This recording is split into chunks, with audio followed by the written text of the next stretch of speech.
Hello, everybody, and welcome. Hello, everyone. Welcome. We're going to take a few moments here just to welcome everyone in to the Zoom meeting. And while we're waiting for that, we have a nice practice we like to do here, which is using the chat bar. If you could just chat us where you're joining us from in the world. It's always really nice to see where participants are joining us.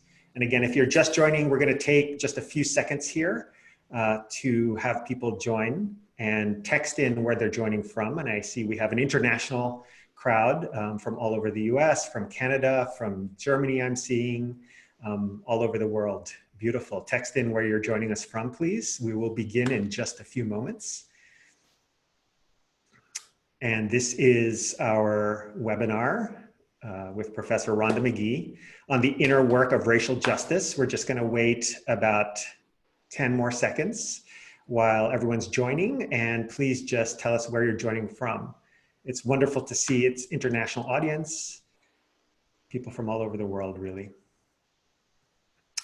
So welcome again, everyone, and I'm Rich Fernandez. I'm the CEO of the Search Inside Yourself Leadership Institute.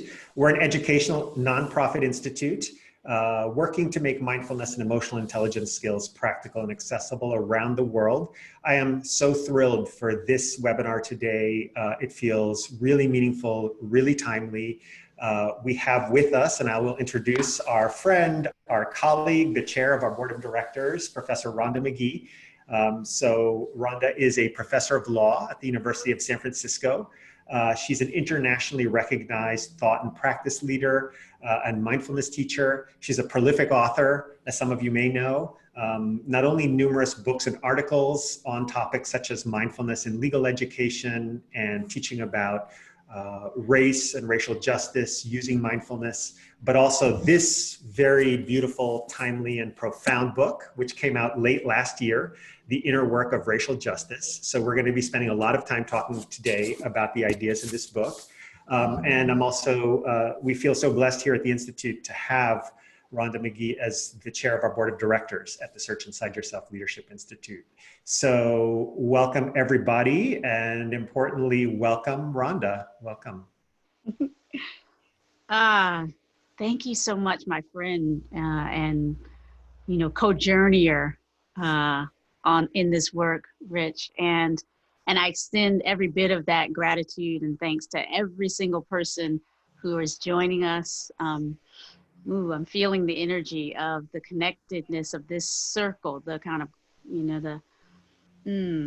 the rivers of experience, background, culture, what we call conventionally nations, right, that are joining together. And I'm just so grateful that you all are taking the time to be with us today. Thank you.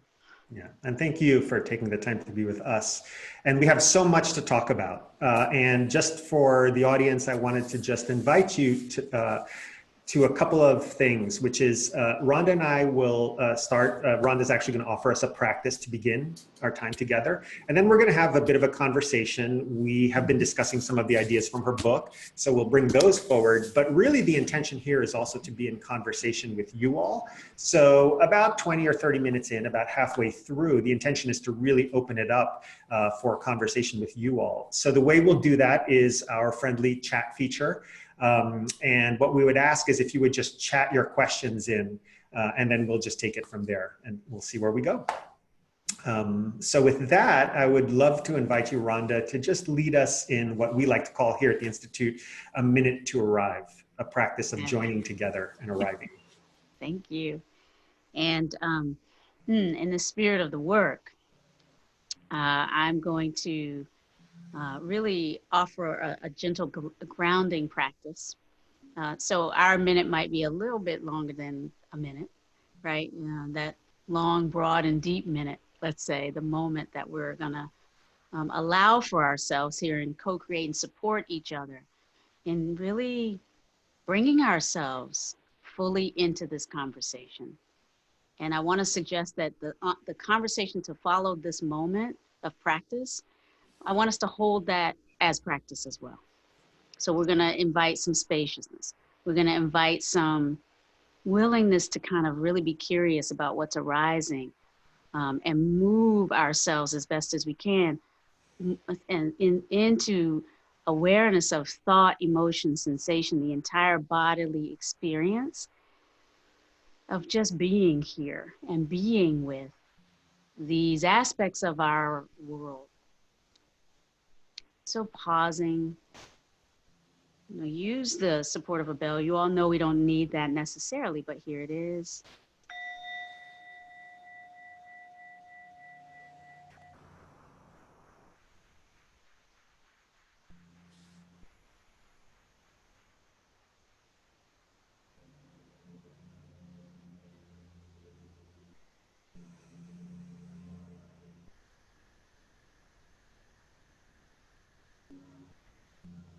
Feeling the call to allow the body to be held, to rest in this moment. Noticing the ground beneath us, the literal earth that supports us as we sit. If we're sitting in a chair, if we're sitting on the cushion on the floor, stand if we're standing, we're lying, reclining in any way, the earth supports us. It's that which we share in this moment and every moment, as we breathe and live. So breathing in and out.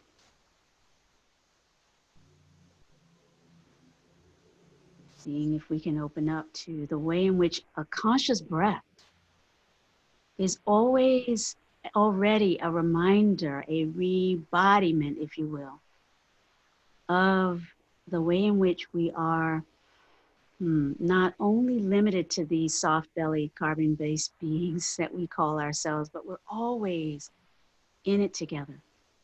So breathing in and breathing out, the air we didn't create, the environment we didn't create, even as we are living in our particular location in this environment, which we bring some agency to. So breathing in and breathing out, the complexity of this moment. And letting ourselves arrive gently, knowing we can hold this complexity.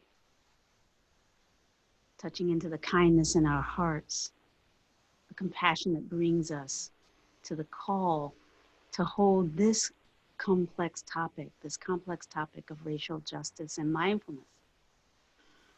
Sensing into the quality of your heart that allows you the fortitude, the stamina, the capacity to expand and to grow with kindness.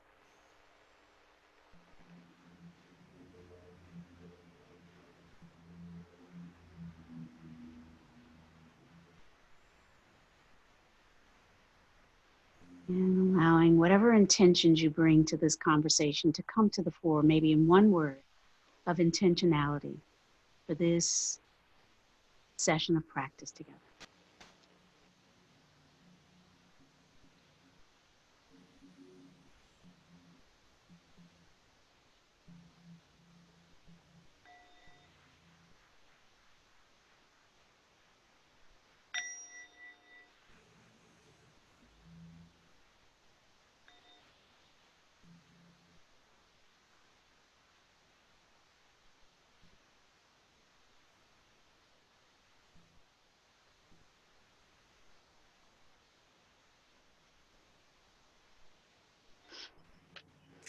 Thank you. Thank you. So we have begun that inner work with that experience. And again, the title for today's time, or the topic, is the inner work of racial justice, just as in your book. And we've had this experience a little bit for a moment here of inner work, but I would love to start at the last word in this title, which is justice. Mm-hmm. And it's a moment, of course, where around the world, especially here in the US, we're feeling it deeply, profoundly to the core of our society, but that's also true around the world. People are questioning justice and how that looks.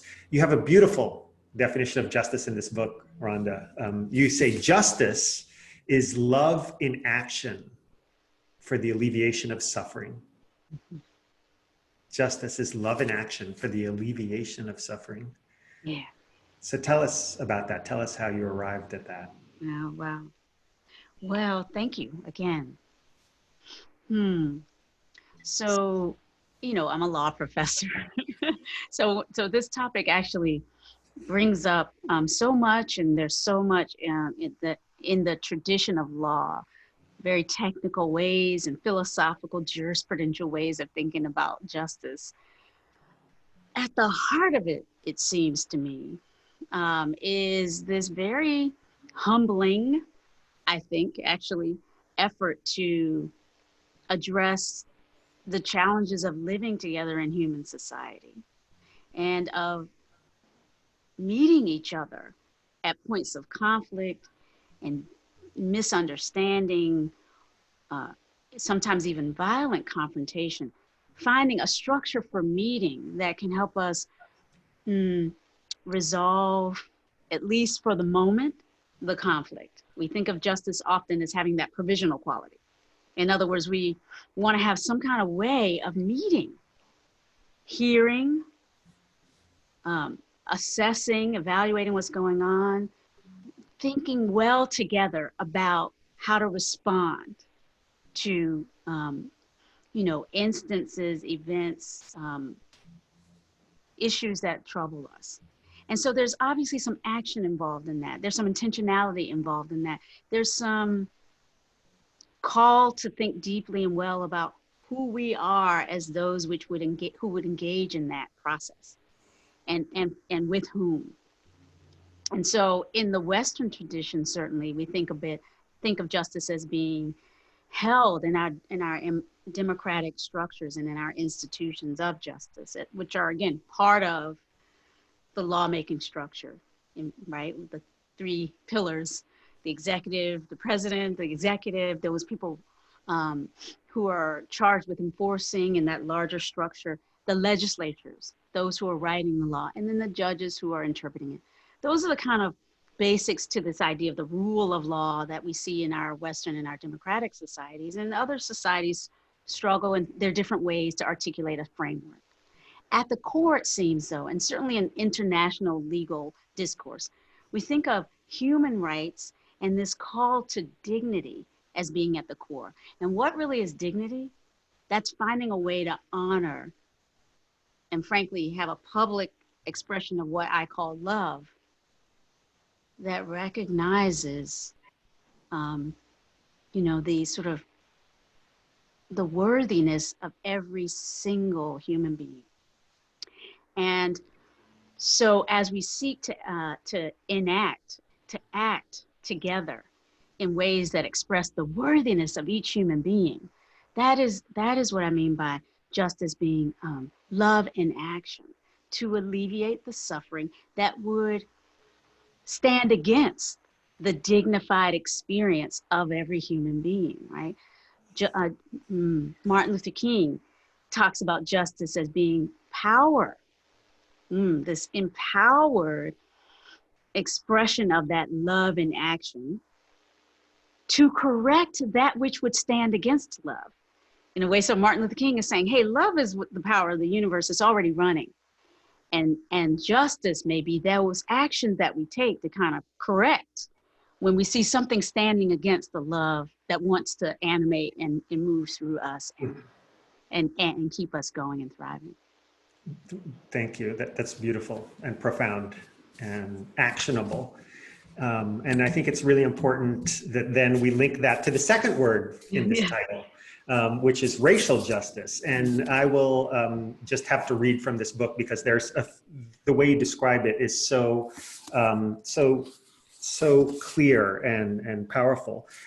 So the idea of bringing justice to this notion of race or racism, the racialized self. I just want to share this definition of racism that you have in this book because it's so profound.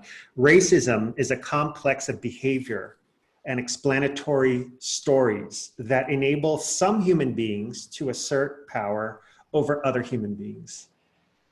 Though it can seem natural or simply biological, it is not. Racism depends on the social construction of what sociologists have come to refer to as racialized bodies, which is to say, the idea and practice of people being assigned racial labels that, as we have been trained to understand, sit in a relative hierarchy of worth in relationship to other racial labels. Race is a matter, I'm skipping down a line or two. Race is a matter of social imagination, construction of perceptions shaped by a given context. Yes. That's a lot there. It's a lot. Yeah. But just breathing into it, let's just pausing and feeling what's coming up for us as we hear those words, you know, and I really, again, really fully mean it when I say, you know, we can talk about race, and we have all been in conversations about race more, some of us more than others, let's say perhaps. And we can very easily go up here. I'm an academic, I know from that. I'm a lawyer. I know we can go up here and then get into a battle about. But what we want in this conversation is, this is why we are here, to infuse it with mindfulness, which is an invitation to be very present to what is arising as we seek in our, you know, again, our little humble embodiments, to use words to try to describe aspects of our reality that really are, you know, start here in the body. And so when we use words to help us try to understand race and racism, we're trying to find the best words that we can in this shared language of English, but we also recognize that we're pointing towards something, and we're trying to bring ourselves in a conceptual room. And I guess this is a way of saying that the words that I use there may, you know, be associated with different things in people's minds and may cause all kinds of reactivity. And this is why we bring mindfulness and some will and intentionality about seeking understanding and being open to new ways of thinking about perhaps concepts that we've held in certain other ways. And so I'm saying that for myself as much as I'm saying it for everybody on the call.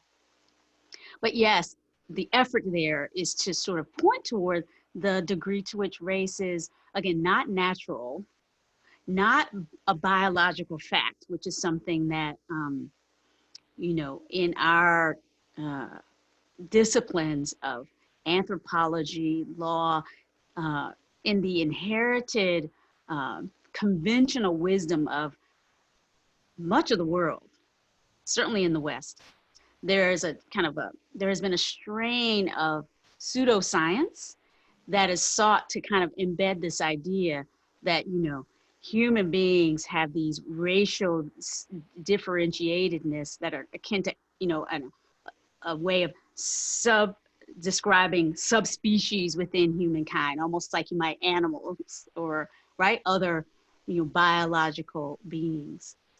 Well, you know, there's a vast history around how, and you know, just how pseudoscience was used to help justify racial hierarchy and the economic and profiteering imperatives of enslavement and colonization and colonialism.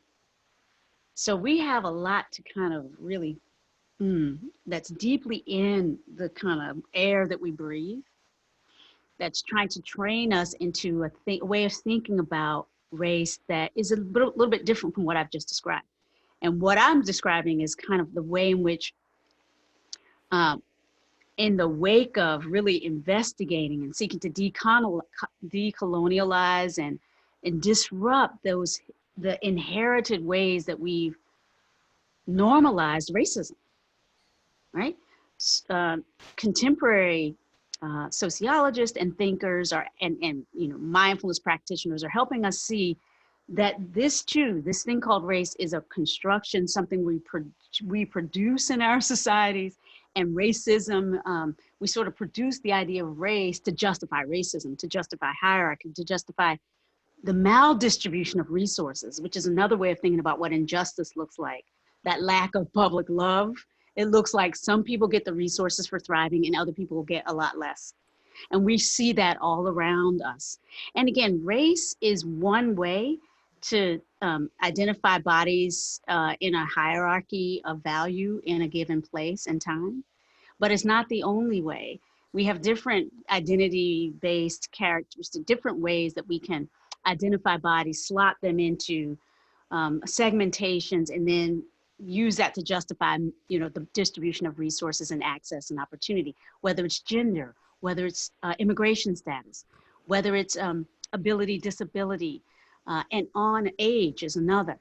And so sociologists tell us that there's certain of those sorts of identity-based rationales for a hierarchy are seem kind of almost universal. And the ones that seem really, really sticky across international and global societies, and I'll put this out there for our thinking together and see if that seems true where we are. The stickiest ones, identities for hierarchy: age, regardless of whether we're valuing the elder or disvaluing the elder, valuing the youth or disvaluing the youth, somehow we often create hierarchies around age as one identity characteristic, and gender. Those seem to be the stickiest. Whether we have a concept of race, whether we make much of citizenship, whether we make much of religious differences and eye color and height, they're all, we vary it across the world. Again, depends on our particular location and our culture and our subcultures. But we talk about race even in international and global conversations because we've exported it. It's a concept that that has resonance actually more than we often see or realize because of the global nature of conversations that have been structured through lenses that recognize race as one of those factors and have been structured to support racism even as a global, even though race isn't necessarily the most germane identity characteristic across the world. Do you see? Yeah. So we're realizing that race may be relevant, even if in our particular culture, it's not the dominant concept for thinking about each other.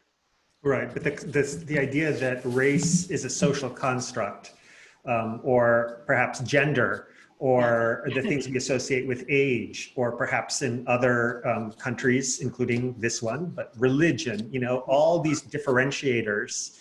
I think the kernel of the idea, if I'm reading it right, is that there is a social construction that determines things like what we call race, what we call gender, what we call age and ageism and ability. Exactly. So it's both how we think of those, the content of those categories, who goes into which slot, and what value we associate and sort of how it links. So it's so slippery, goes right into the hierarchy very quickly.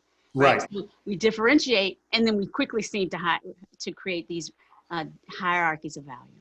Right. And then because it has very real world effects that then reinforces the story. So I want to read a passage here from later in your book. And you're talking about how we assign meaning to race in this case. So if we're willing to take a look, we'll find the data of our very own lives tell a story of differences in outcomes in terms of race. Whether we look at educational rates, health outcomes, life expectancy, police brutality, or disproportionate police contact, we see evidence of continuing disparities in life chances and vulnerabilities correlated with race, with Blacks performing worse than whites and others across most indicators. We must challenge the notion that rather than reflecting injustice and discrimination, these outcomes reflect simply natural differences. That's a question mark. So we have to ask ourselves, is this natural differences or are these the result of injustice and discrimination? If we lived in a world without pervasive biases, especially anti-Black biases, we might be able to justify the conclusion that differences are natural. But given the persistence of such biases, ignoring the connections between bias, racism, and outcomes in the world seems like willful blindness. And then the next sentence is, those willing to see will see. Yeah. Yeah. So again, there's a lot there. We, in this conversation, know something about the biased mind. We know, right? We've learned a lot about what the cognitive scientists the psychologists, the literature on how the brain works informs so much of what we do in this community. And we know that part of what we do to move through the world is that we form these, what the psychologists call schemas, categories again, that help reduce to automatic functioning, how it is we can move through the world real quickly. And we have schemas that associate, that are informed by these ideas of race and these differential values, these that we hold and carry, that are linked to identity. And yet, again, part of the training has been about not seeing those aspects. And so, as you and I talked a little bit about, and I talk about in the book, all of us in this mindfulness community are kind of, formed in and through the societies that we live in. Mindfulness itself has been formed in societies that have kind of run certain patterns. And so the contemporary way we often do race, especially in the United States, I'll say the last generation, we're moving away from that radically in the last few years. But a generation or so, we've been deeply embedded in this idea of colorblindness, just in the post-civil rights era, for a lot of maybe well-intended reasons. A lot of the discourse around race was about being colorblind. If we don't see race, then that's the best way to indicate that we're beyond racism. And there was a real move to kind of articulate and help us feel like we already were in a kind of a post-racial world. Right. And even our strongest teachers, I mean, our friend John, as you know, wrote a foreword to my book in which he reveals that for him too, this has been a process of coming to see. And that's why, so my book is separated into grounding practices, like we did the moment to arrive and really feel just this so-called self as embedded in a world, and kind of feel the way in which we're selfing, we're creating this sense of ourself, but actually the porousness of that, right? We want to practice with all of this in ways that inform these concepts that we're talking about.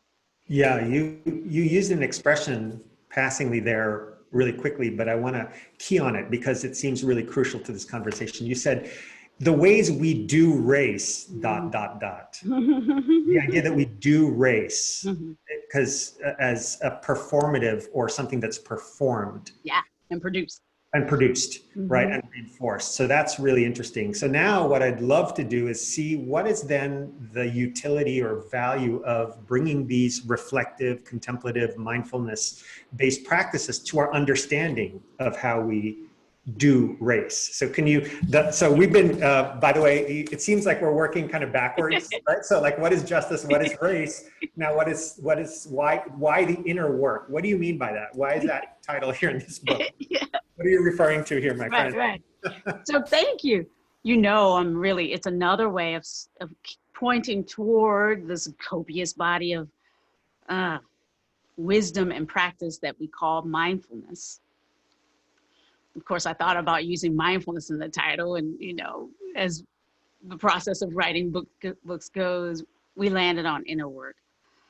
So it is an effort to identify aspects of what we might call mindfulness practice and approaches, and sort of identify and highlight the aspects of those practices and traditions and the way of being in the world that results already from our mindfulness practice, that can come in as a really robust kind of structure of support, a reliable structure of support for helping us really be curious about and really kind of get granular with the capacity we have to perceive race in its constructedness, to perceive the ways that we are doing race and the ways that race is being done to us. How? The ways, right? But how, my friend? Oh, how? So how? How does mindfulness allow us to perceive the way we do race? What's the how? Yeah. So again, it's like, how does it allow us to perceive anything? So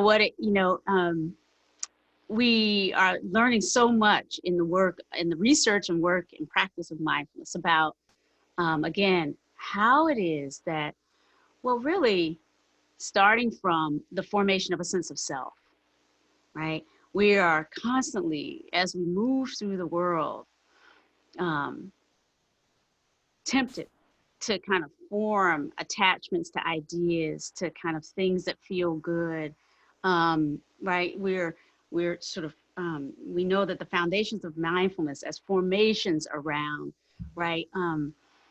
Just these subtle feeling states of like, oh, this feels right. Well, there's a lot of feeling state around the idea of race and the productions of race. There's a feeling state around whiteness that feels like power in the world, that feels like belonging in a racist structure, in a structure that has infused with it the legacies of white supremacy. There are thoughts. And so mindfulness helps us notice the thoughts as opposed to just thinking them and going with them, falling into them like as a way of being. We are recognizing with mindfulness the arising of the emotion, the feeling state that can help, that can be, that runs with underneath this article about immigration that we're picking up in our Twitter feed, or this narrative about who belongs that we're picking up from the highest level of leadership. Because we know research tells us that these ideas about race, racism, who belongs, who doesn't, who's valued in a place and time, these things are contagious. And so we are constantly kind of imbibing thoughts, emotions, sensations around us that are kind of color coded, if you will. And mindfulness can help us once we see, again, grounding and then being willing to see that there is this effort to code us into thinking in ways that replay and recapitulate racism. Once we start to, whether we want to do it or we're conscious of it or not, it's happening all around us. Right. And so mindfulness, once we realize, wow, that's a thing, then mindfulness can help us be a little bit more aware, a little bit less complicit, silently just imbibing these ideas, silently being impacted by the subtle feeling of, yeah, like we really need to be afraid of what's happening at the border. Or we may not even be aware sometimes, because I think some of some of the descriptors are in your book. You have a few case examples of people who say, no, I have really good intentions. I don't consider myself to be a racist or to have any ill intent. And yet, like why does this apply to me? So why does this apply to me? Which is part of the kind of produced story. And perhaps what I'm hearing is that then the inner practice can allow us to really look at ways we're participating knowingly or not, intentionally or not. Yeah, because again, this hierarchy piece and the differentiated nature of the produced racial identity. So in a hierarchy, those who are in power and in the majority and presumptively included, and in a white supremacist hierarchy, which is the legacy of the United States and many Western societies, those who are in that presumptive category of the included are white racialized people. And I use that term because, again, that's part of the production. It's like not a natural phenomenon. We produce this racial idea of whiteness, and then we assign it to certain people. We get it on our birth certificates in the United States, right? So, and part of the, the mentality or the way of whiteness. And again, by the way, all of us in a racialized society are tempted to kind of learn the ways of whiteness to survive. It's like we have to know what the dominant way of thinking about race and the dominant identity thinks about and holds as valuable, or otherwise all of us, whether we're in that category or not, are much, much more vulnerable.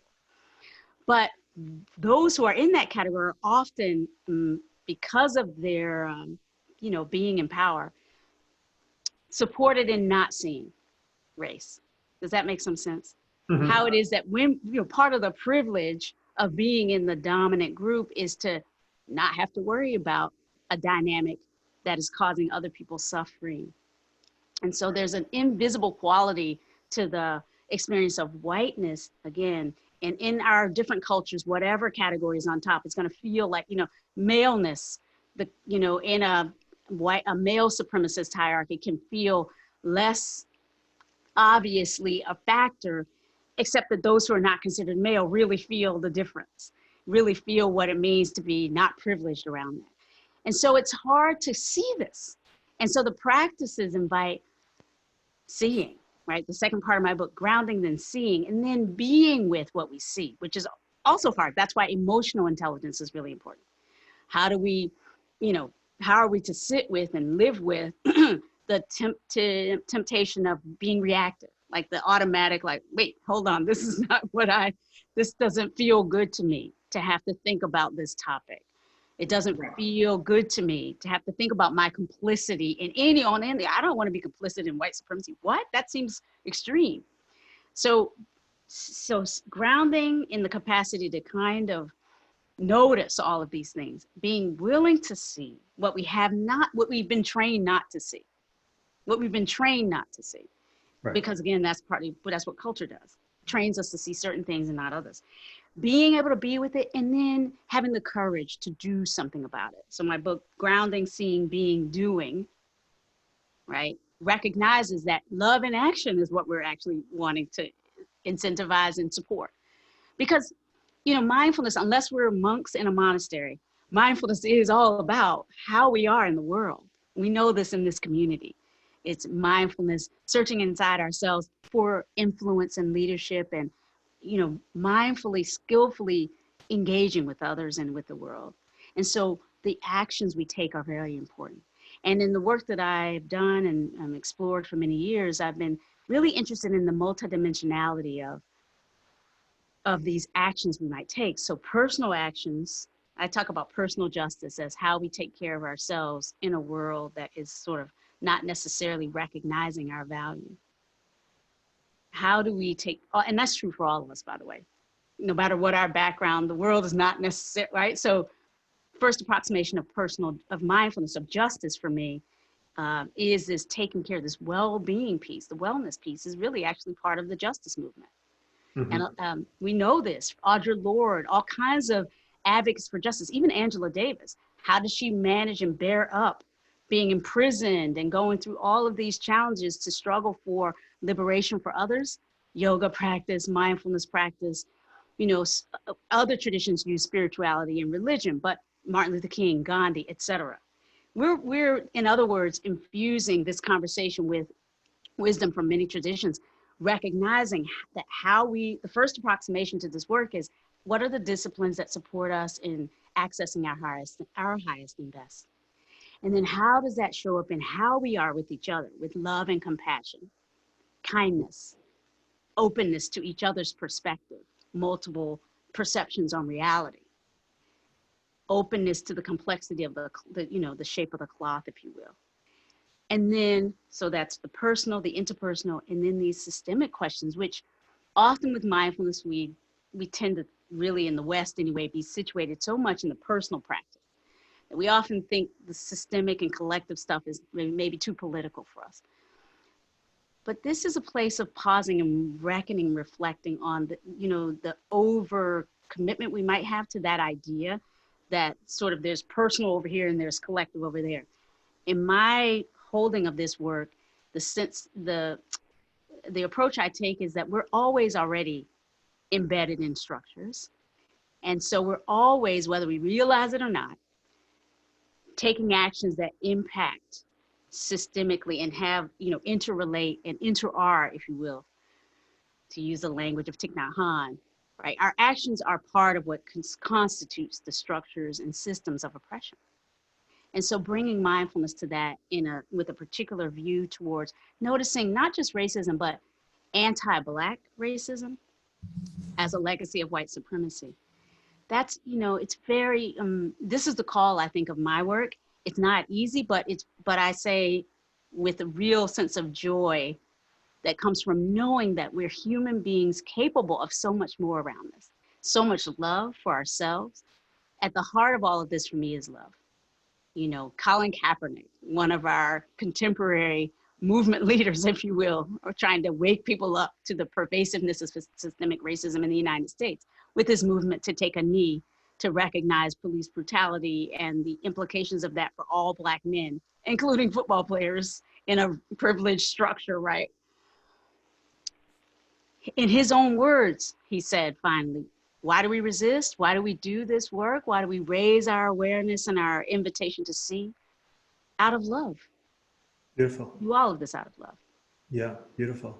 Well, thank you. And maybe I'll just end with this quote. End, I don't know if end is the right word, but I certainly want to invite the listeners to chat in any questions or comments. So please go ahead and do that if you would like to, ask or just comment, be part of this conversation as well. But this idea of this inner work, I love this quote from your book, which is that you write, in order for real change to occur, we must be able to examine our own experiences, discover the situated nature of our perspectives. So this is a really beautiful invitation to that inner work. Yes. Yeah. And create this, look at our stories. This to me is the beautiful healing part of it too. So many of the things we've had to do to survive and to prove ourselves worthy against these very subtle trainings about what's worthy and what isn't has involved telling only certain parts of our own personal stories. Yeah. Our own histories, the legacies that we've lived, our families have lived. So I think there's a very deep, rich opportunity for healing that comes from that examination of the situated nature of our perspective. Yeah. Look, this is actually the very first comment's very poignant there from the UK. I live in the UK and spent over 20 years living in Bristol with my family. It's a city where yesterday the bronze statue of Mr. Colston, the slave trader, was tipped into the Bristol docks. It was then, and it's now my perception that racism is embedded in every structure in society. Maybe we'll just pause there. I mean, and over hundreds of years, other than my vote, here's the question, other than my vote and doing my inner work, have you any practical suggestions about how individuals within our local communities can challenge these perceptions and then change the structures? For that question, Ian, that's really... Yeah. So, so as you all may know, I do see this as like every bit about the way of the work forever for our lives. In other words, I just want to say that to me, I see what we're talking about. I see this as an example of how mindfulness lives in us and through us.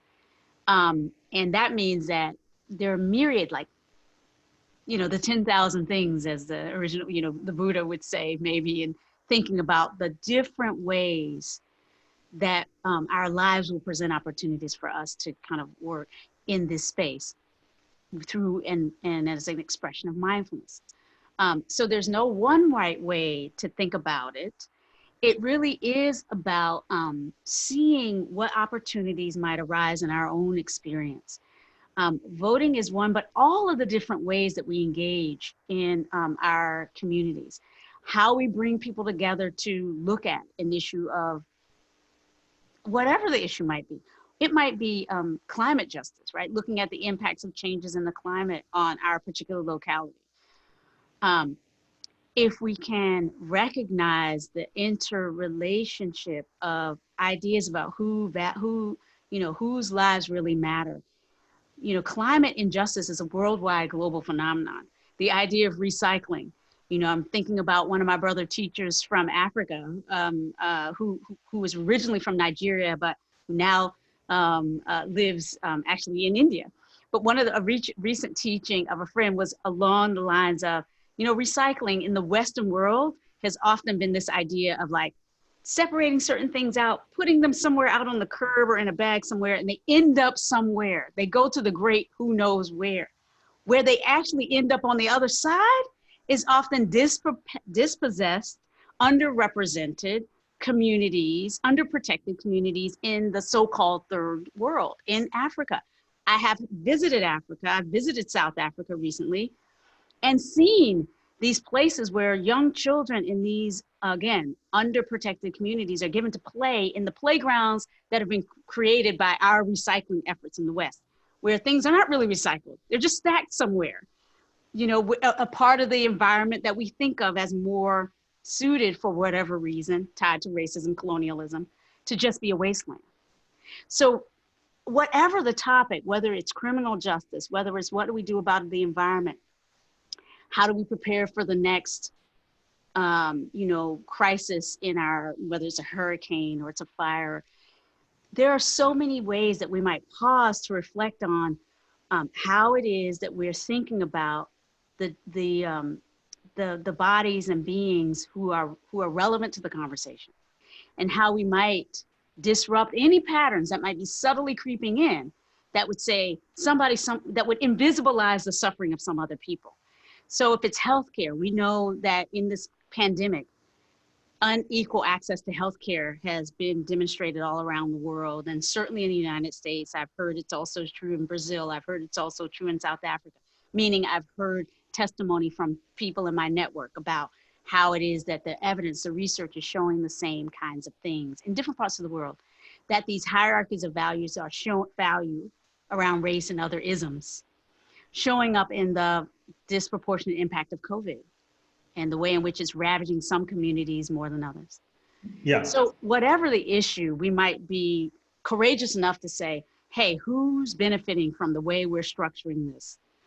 And in what ways might our embedded hierarchies, our biases be showing up in the way we're thinking about how to structure access to this opportunity? Are we presuming everybody has what it is that the dominant group has and presumes to be normal? Are we presuming ways of being with this calamity, crisis issue that are common for those in power and privilege, but less common for those who are available or even desired by those who may not be? So there are just so many different ways. And I think there's no small action. We can take actions that are about the level of bringing kindness and a smile to people we might have disregarded on our streets. We might take the action of standing in protest, just standing with people who are saying enough to police brutality. It might be in our workplaces where we look at the policies and practices for hiring, and we embed guardrails against bias. We embed things like, all right, we're gonna hire and advertise this in a way that invites people from communities and networks we normally don't see.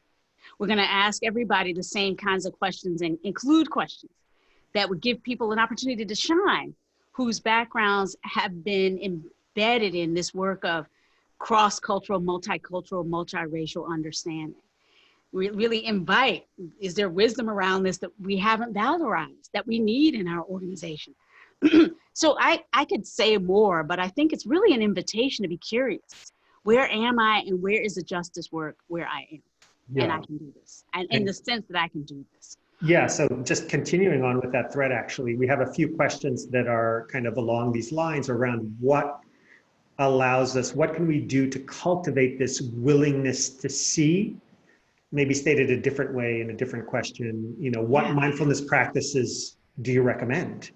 So that we can begin this journey, we can begin to explore, as one of our friends, Rena, mentioned here, how we're complicit. Yes. What are these practices that allow us to see, a willingness to see, allow us to understand if we're complicit, how we're complicit? What are these mindfulness practices we speak of? Oh, so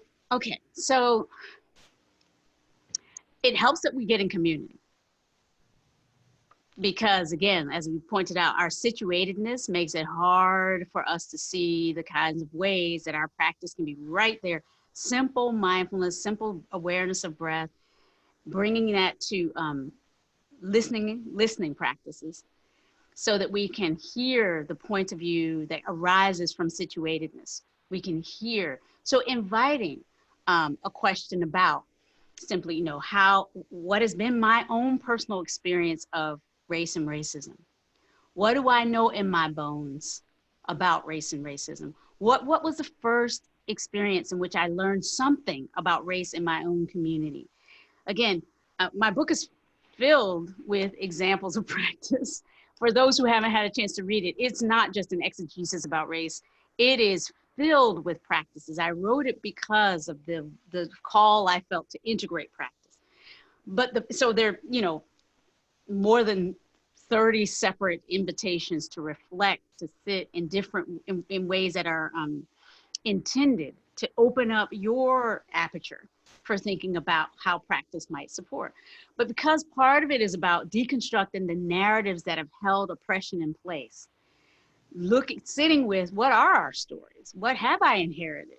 What are the, subtle ways that that I have imbibed these trainings around value, and how might I disrupt them?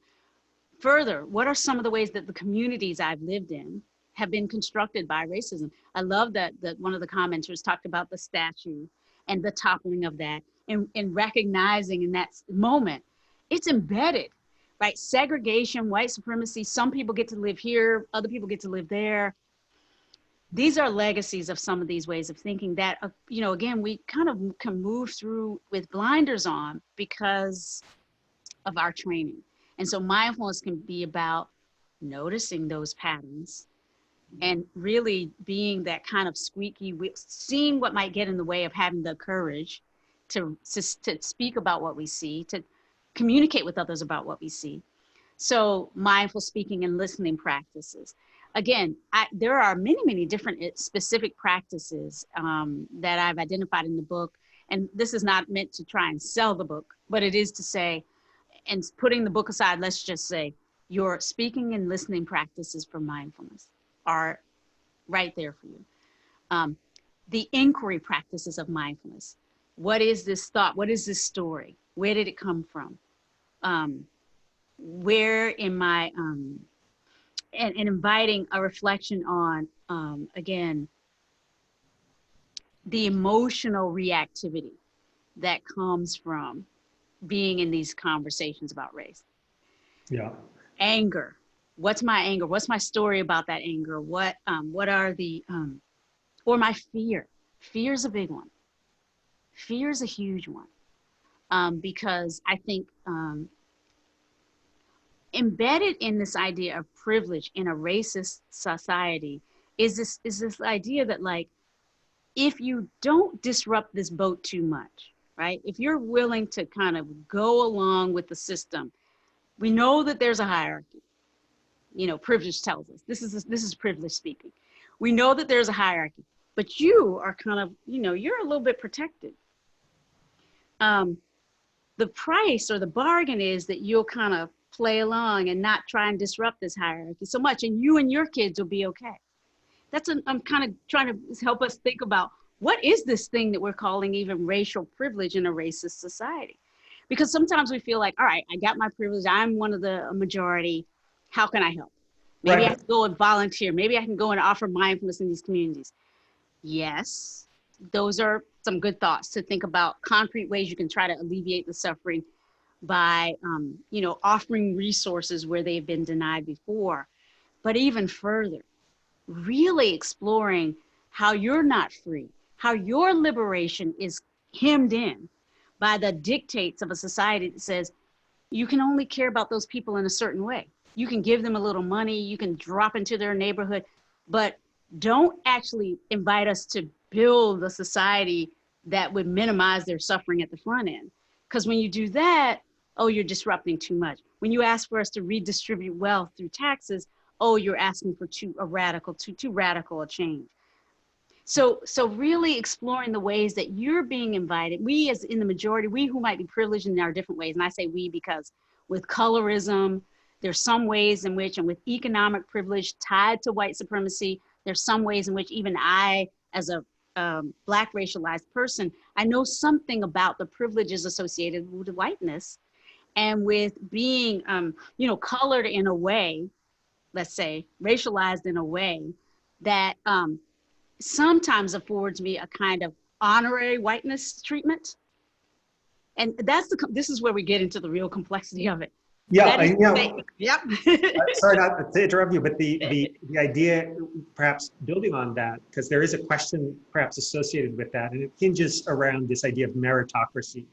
And one of the questions is really about organizations, for example, wanting to be more inclusive and diverse, but claiming that there's not enough qualified people of different races to fill the seat, for example. So, right. Because one thing I was hearing what you're saying was that there is action we could take that's perhaps overt and directly advocating against what's clearly racist actions. And then there's other ways that we can start to also really think and deeply about and practice where there's complicity. And this idea of meritocracy, where does that fall in this spectrum of complicity from your, I think, I know the answer, I think, because I read your book and I sort of knew it, but where do you know, things like complicity, things like meritocracy, like how are ways that this is sort of normalized in our experience? And what can we do from this perspective of inner work of racial justice? So I'm just going to take a, invite a kind of a breath here because I'm noticing the time. I'm noticing we don't have very much time left to play with and to think well together, which is how I think of what we're doing, and to explore and inquire together on this call. But that just means, of course, that the real invitation is to continue exploring and thinking together in this beautiful community. This is why we come together for this. Expand the sense of the power of our practice. These practices are empowering in very real ways.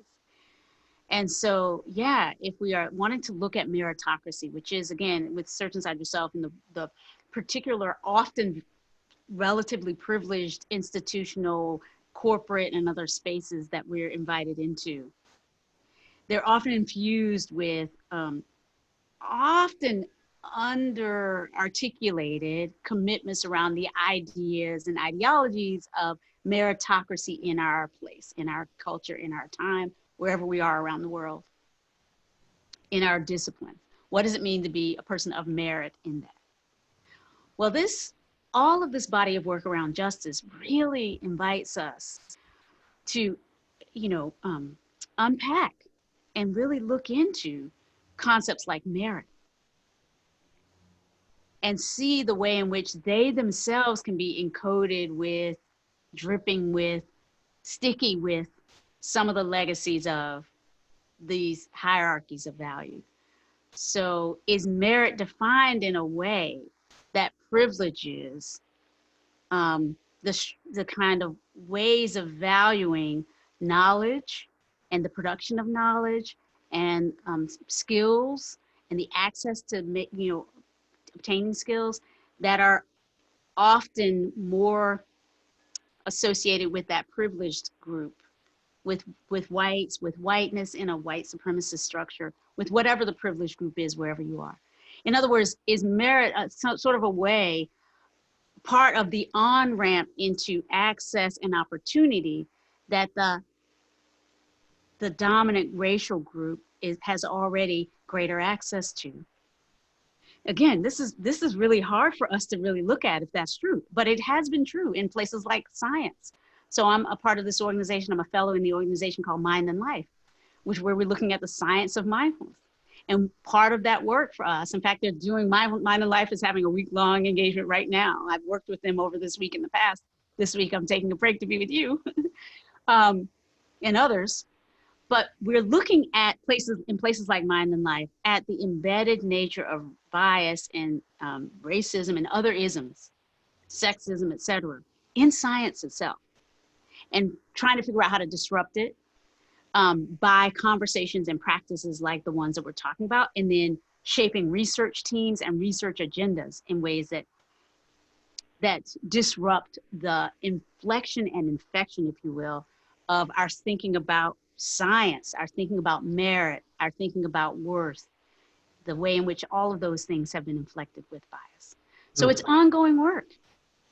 It's ongoing work, but it's also, for me, joyful work, I have to say. I cannot tell you how, even in this moment of quite a lot of pain around the world, the fact that we're here doing this work, and through this, I think, healing the divisions within ourselves. We have all been divided against ourselves around these things because we know that we live in a world that's kind of shaping us to participate in systems that are really unfair. We know this. And that has a cost to each of us. And so to me, what we're doing is, at least in part, allowing ourselves some compassionate holding of the pain, the woundedness each human being carries around othering. We carry the woundedness, whether we have tended to be in that group that is associated with benefiting from the othering or the group that's associated with being targeted. We're all carrying wounds.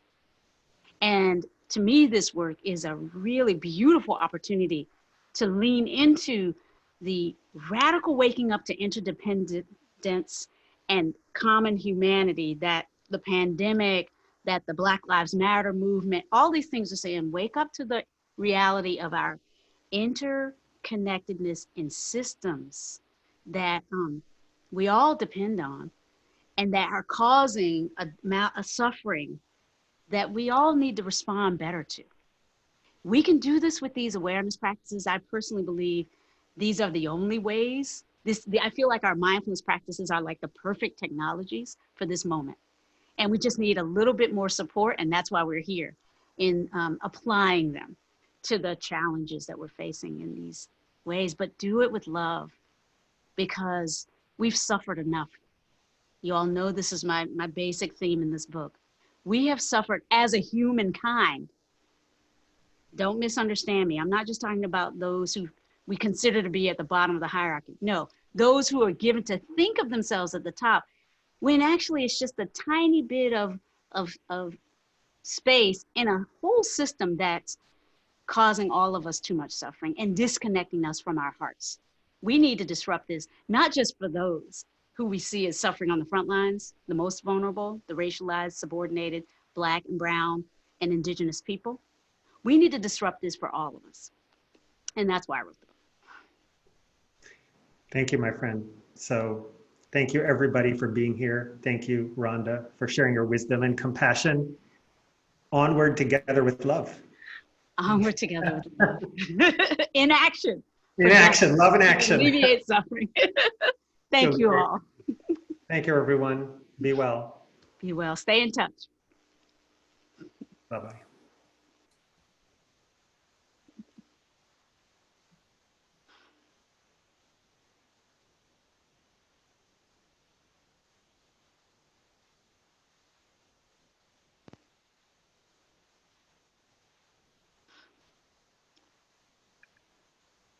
Thank you so much, Rhonda. Is there a way, Regina, that we can, I could get a copy of the chat? Yes. Because I would love to just see that. Yeah, I will definitely send that out. And thanks, everyone. Sorry for the little kerfuffle at the end there with technology. But thank you so much. This was beautiful. Thank you, my dear. Yeah. Thank you. Okay. All right. And the recording will be sent out to everyone who signed up. So you'll be hearing back from us and get to engage with this again. Beautiful. Thank you. I look forward to that. All right. Take good care, Regina. I'll look forward to seeing the chat when you got it. And thanks, everybody. If anybody's still here and can hear it, let me put a thank you in the chat. Yes. Thanks, everybody. Bye.